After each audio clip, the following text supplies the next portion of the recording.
Hello YouTube, this is Interlocking Brick System 19 here, coming at you with part 3 of my modified Millennium Falcon. As you can see here, we have the cockpit with Luke, Han, Chewie, and in the back there's Obi-Wan Kenobi. And if I zoom out, you can see the rest of the ship. Now, for those of you who haven't seen my other videos, this is the Millennium Falcon that came out with the release of The Force Awakens. This makes it the 4th playset Millennium Falcon that LEGO have created, not including the original UCS Falcon and the new UCS Falcon.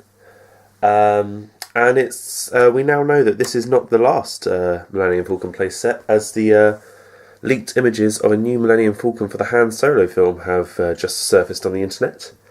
That Millennium Falcon is quite different. It has an extended cargo ramp here. The whole scheme, I think, is supposed to be white, but is actually the grey, light grey has been used. And instead of all this tan and maroon, it's dark blue instead. So that will be interesting to see what that's like. There's other kind of small cosmetic differences, like the turret's different, the satellite dish is also different. But apart from that, it's still the same ship. So without further ado, let's get into the rest of the video and see what changes I've done since part 2. So for those of you that have seen my previous video, you'll know that I was currently working on making the Millennium Falcon look more realistic. That included removing any gaps that could be seen throughout the whole of the ship, so around all these movable flaps here. But before we get into that, the first thing I want to point out from the last video is that I couldn't open this section here, which is the section next to the cockpit, for various reasons. When I finally got into the Falcon, I could see why that was so. The first being that the way I had sort of constructed the cockpit, and I'd put in a door and stuff that you can see in my original video, I had like attached this part here in an awkward position so that it was kind of jammed, and you couldn't actually lift it without kind of moving this roof part here. But as you can see, I've currently fixed that problem, and this can now move freely. It doesn't reveal anything, but it's just nice that that can move if I need to get a part that's fallen in there or whatever. So that means that all of these flaps now move. So if we have a look, you can see that I have completely finished making this ship more airtight. The last bit to finish was this one here. The problem was that I didn't have any of these dark grey wedge pieces, as you can see there. I had a lot of them this way round, but I didn't have many of them this way round, and I didn't want to go for a too obvious pattern here of light grey, dark grey, light grey, dark grey. So I decided to keep with having the dark grey on this side. As you can see, it looks much better. I do have a slightly funny story about actually acquiring the parts, because I made a purchase on the LEGO store. I think it was only like 30p or something for 3 of these, and as soon as it arrived, I was taking down another set I have, the Darth Vader transformation, and I realised that that entire set is made up of many of these, so that was quite irritating. I'd gone quite a few months without having any pieces here, and I'd had them the whole time without knowing it. But anyway, I have completed the overall hull. I think I've completed it as far as I can get at the moment. I don't like to add too much greebling, like all these tiles and stuff, because I think it just looks a bit too cluttered.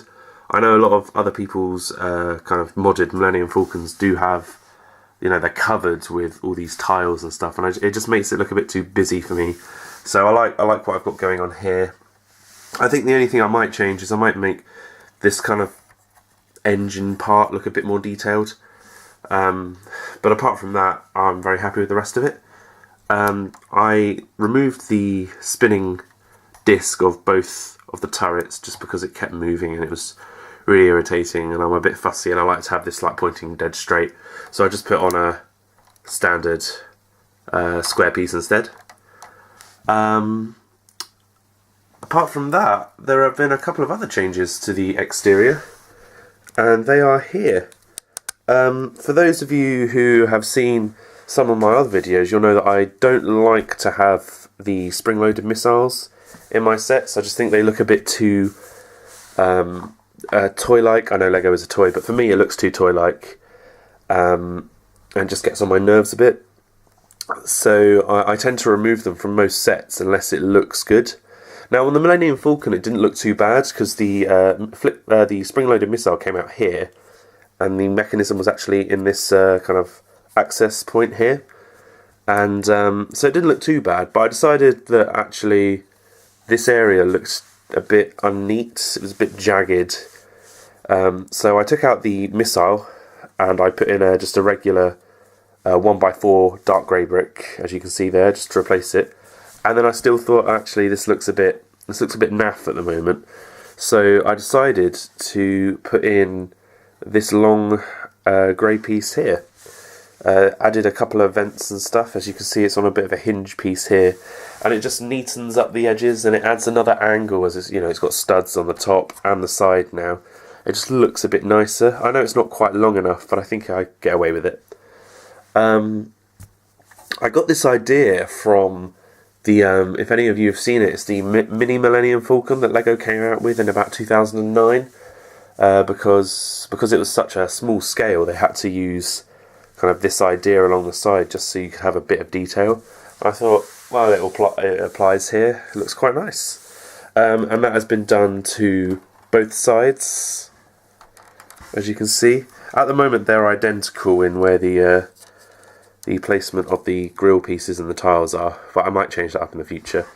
It's not the most kind of secure mechanism. It's just held together by this one tile here, but as long as I don't drop it or anything, it should be fine. Now, the one other change to the exterior that I made was the addition of lights. I was considering keeping the lights here. They were a red flat tile with a jumper tile holding it up. And it looked quite nice, and I thought, you know what, that works. You can see in the Return of the Jedi, when the Millennium Falcon comes out of the Death Star, that it's got these red lights at the front. But I think these clear ones look better. They look more like headlights. And I think we have seen these on the Millennium Falcon before. I'm not sure if that's in the films, or possibly that was another Lego set, but I think they look nicer and just add another bit of detail. But now that we've seen the Millennium Falcon's exterior, let's have a look at the interior, where there's been a few other changes. So now we're going to move on to the interior of the Falcon, and as we do that, I'll just point out another change that I have made to the I guess it's the exterior still. I added these, as you can see, these curved tiles. I think they're fairly new. I got most of them out of the new Lego Star Wars Arc 2 playset with Luke, and I got a couple off the one of the modular buildings. I put these here because it covered up some of the studs that were showing, but also, as you can see here, these wings have been extended, and for this one particularly, it would brush up against this these wedge pieces here, and so it wouldn't quite fit. But now that it's got this extra half a stud height, it actually puts it up high enough that it doesn't interfere with the wedges anymore, which is nice. So the roof is really secure now. And as we open up, there's been a few changes. I can't quite remember what was inside before when I last showed this video. But I have been kind of experimenting with a few ideas. I got a few ideas off some other videos. I asked for some help. I know these crates have stayed the same. I quite like it. I like the little the tube I've got running into it as well. This has stayed the same, as have these crates and the training helmet that Luke would use. As we turn the Falcon round, you'll see that this has also stayed the same. Now, I know in my first video, one of the first mods I did on this Millennium Falcon was I added a stairwell here for people to get to the gunnery turret, and I've removed that. I did like it, but I saw a better mod, it might have been on YouTube or Instagram, that I think just looked a lot better, and I'll show you that now. It involved taking apart most of this entire section. So the easiest way for me to show you this new mod is to actually take this part of the roof off. It's not finished yet, so there's a few pieces missing. There's going to be a piece there. And if I turn on my light, should be able to see, I know that looks really bad. The new stairwell is here. It leads straight from the ramp. Now why I've done this is it meant I could add this detail here.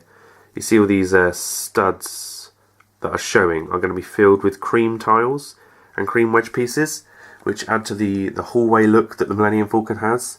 If you've seen the new UCS Millennium Falcon's interior, you'll know what I mean.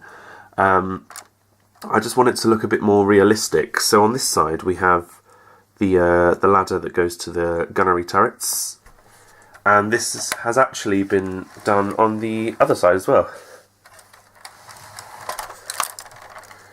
It's not the most secure thing at the moment because we haven't got anything holding down that roof tile here, but there will be once I have the pieces.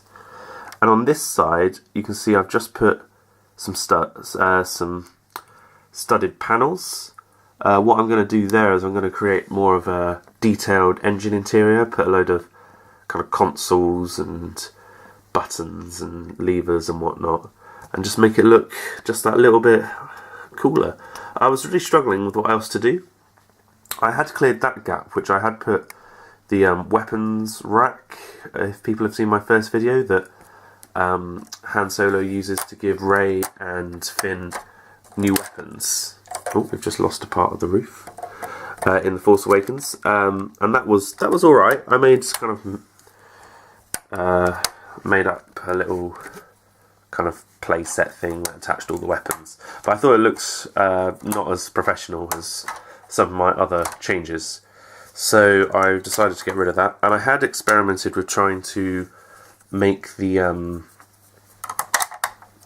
sleeping beds, the bunk beds that Han and Chewie have, or the medical bed that Chewie is put in and Luke is put in during the Empire Strikes Back. Yeah, as you can see, it's sometimes a bit of a struggle to get this roof piece back on once all the panels are down. But it just didn't look very good. So there we have it so far. That is my updated Millennium Falcon video. For those of you on Twitter, you got a kind of a sneak preview that this video was going to come out soon. Thank you for sticking with the channel so far, guys. I hope to be making a few more videos this year. For those of you who haven't seen it, I've just released an Act 2 review. With the new Luke Skywalker minifigure and the Porgs, of course. So that's out, and also my first order transporter modded set is out for review as well, if you want to check that out.